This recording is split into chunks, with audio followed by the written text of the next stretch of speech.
As the web evolves, so does the code that runs behind the scenes.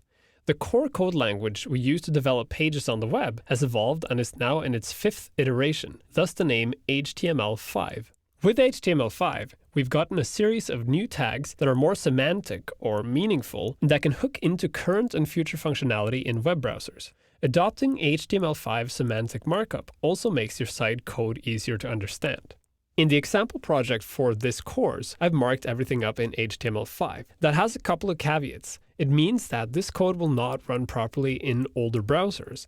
It also means that some of the code in this page may not work the way it's supposed to in all browsers.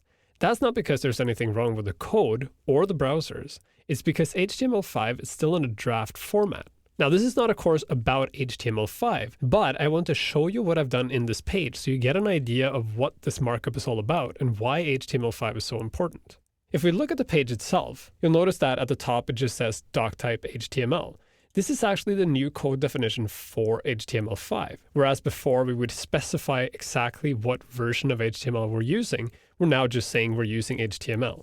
When you scroll down, you'll see that in addition to the regular tags, such as div and UL, we now have a series of new tags, such as header and nav.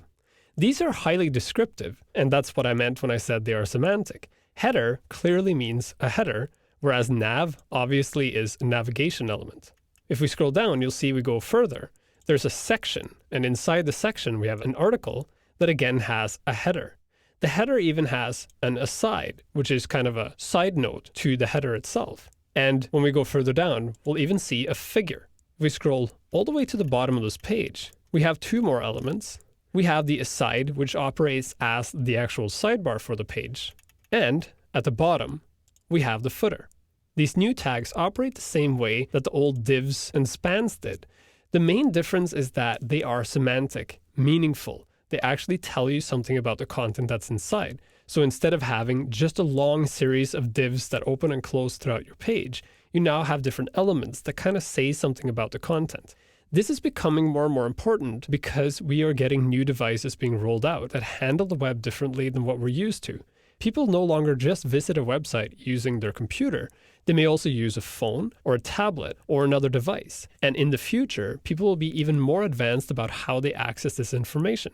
Just imagine people visiting your website through their TV, or even, like they always talk about, through their fridge. When this is the case, adding these semantic tags will make it easier for these devices to parse the information, understand it, and display only what the user wants to see. So implementing HTML5 tags now, even though it's early in the game, will give you a huge leg up in the future when these things become extremely important.